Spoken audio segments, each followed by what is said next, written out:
call the Prime Minister. Thanks, Mr Speaker. I present a copy of Closing the Gap Annual Report 2022. Call the Prime Minister. Mr Speaker, I acknowledge the traditional owners of the land on which we meet. I pay my respect to elders past, present and emerging. And today I rededicate our government to the implementation of the Uluru Statement from the Heart in full, including a constitutionally enshrined voice to this parliament. I welcome our Senate colleagues here, including the Assistant Minister for Indigenous Australians and Indigenous Health, Senator McCarthy, and the Special Envoy for Reconciliation and Implementation of the Uluru Statement from the Heart, Senator Patrick Dodson. In tabling this Closing the Gap report, we have set aside time today for contributions from myself, the Leader of the Opposition, as well as the Minister for Indigenous Australians and the Shadow Minister. Additionally, when Parliament returns in February, the Government will be presenting our Closing the Gap implementation plan and providing the Opposition with the opportunity to contribute. This will mean once again we will be examining Australia's efforts to close the gap alongside the anniversary of the national apology to the stolen generations, which we believe is appropriate. This was the case for many years from 2009 onwards. This was always an intentional connection, not a coincidence, because whenever we honour that shining moment of national unity, of healing and of hope, we are not merely marking a milestone, we are acknowledging how much further there is for our nation to travel, reflecting on how much work there is for us to do.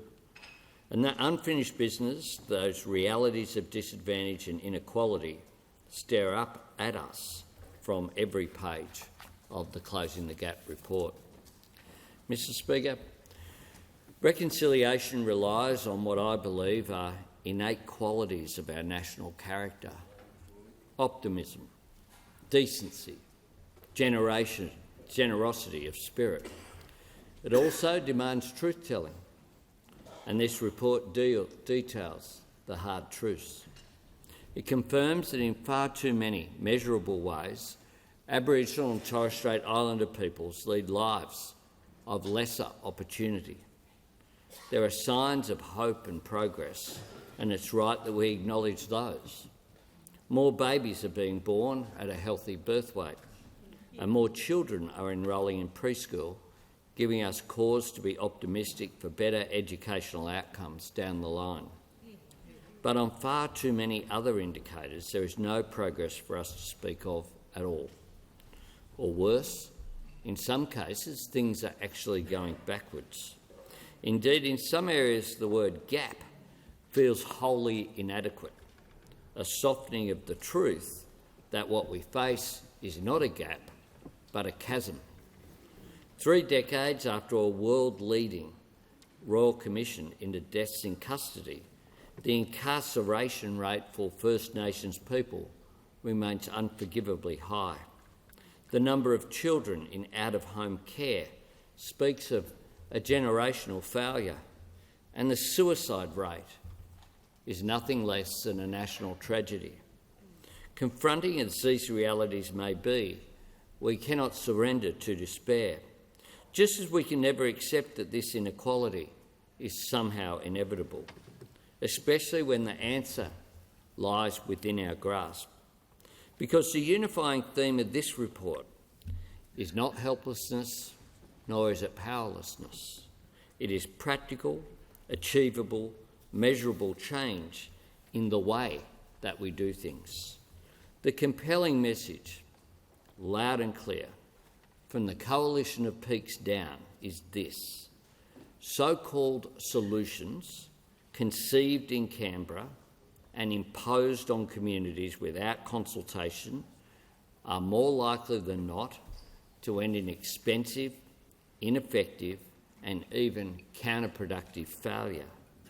But when First Nations people have a genuine say in policy design and an empowered role in service delivery, the results are remarkable.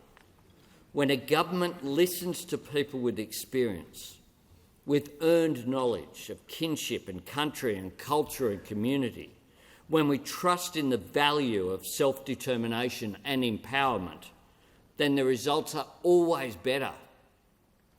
The success stories stand as compelling proof. Look at the more than 140 Aboriginal-controlled community health organisations working around the nation, vital providers of culturally sensitive primary health care, and among the largest employers of First Nations people in Australia. And I'm proud to say that our government is investing $54 million to train 500 additional new First Nations health workers. Look at the pride with which Indigenous rangers go about their vital work. Inheritors of at least a 60,000-year-old tradition of caring for country, preserving the great natural treasures of this continent for future generations. And our government will double the number of Indigenous rangers by 2030. Look at the lives justice reinvestment is saving, a community-driven system diverting young offenders from the downward spiral of incarceration by trusting in the community and empowering people on the ground.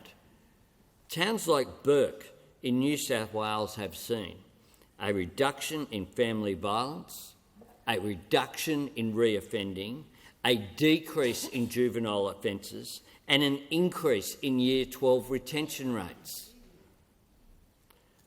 Most significantly, a reduction in incarceration rates and bail breaches. There are models that are working on the ground, that are being supported across the board.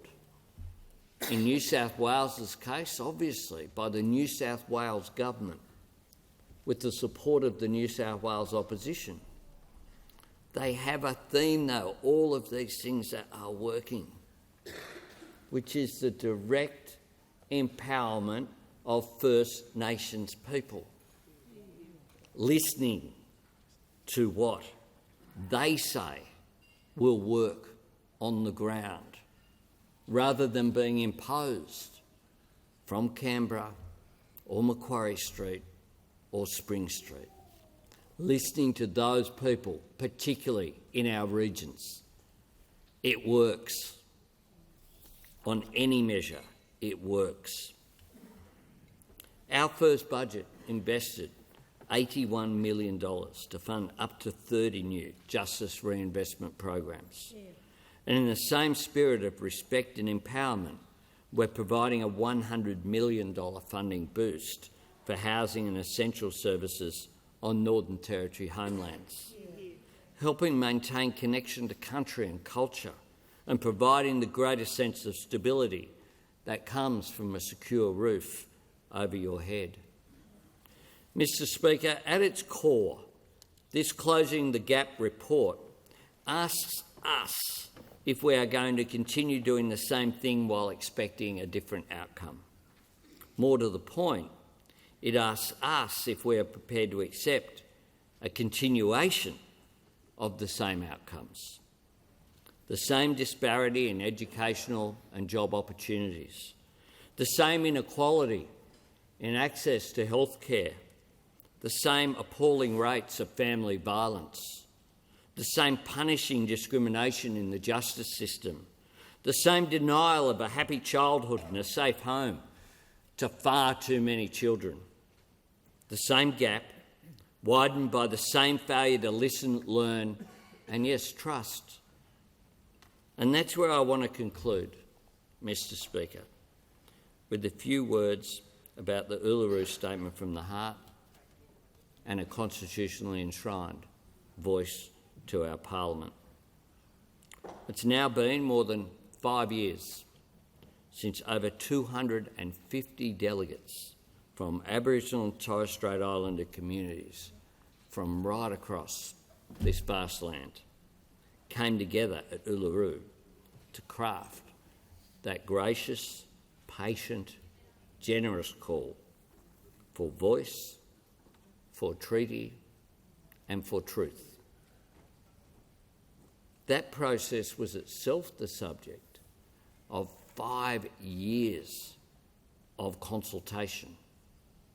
5 years of consultation.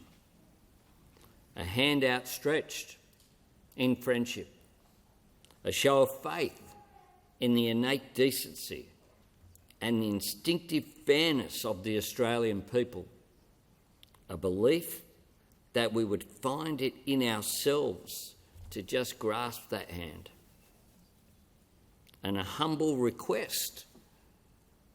I urge people listening to actually read the statement. People in the United States speak about how succinct the Gettysburg Address is. This is the Australian equivalent. So much said in so few words, and a humble request. At its heart, we seek to be heard. That is all they ask. Hear us. In asking for a voice to Parliament, Aboriginal and Torres Strait Islander people are seeking the right to be consulted about the decisions that affect their lives. They're asking for a say in the design of the specific programs which govern their communities. There is nothing in this request that usurps any of the role of our national parliament. Nothing. In other words, the very same thing that this report recommends. The number one principle behind creating a better, more efficient, more effective framework for closing the gap. The common element in every policy and program success story around the nation, and the strongest possible recommendation of the Coalition of Peaks, brought together by the extraordinary Pat Turner. So, let's dismiss the false choice that's put forward of somehow it's about constitutional recognition or practical progress. It's about constitutional recognition in order to achieve practical progress. This is not a gesture. Not a gesture. It's not either or, it has never been. Australia can do both, and we have to do both. We have a responsibility here. The Australian people have room in our hearts, certainly, to do both, and the government that I lead is proudly committed to delivering on both. I acknowledge the fact that across the board, the Labor Party, the Liberal Party, the National Party, the Greens, independents who've sat in this place, we have all not done enough. There's an opportunity in the second half of next year to do better. Don't miss it. Yeah.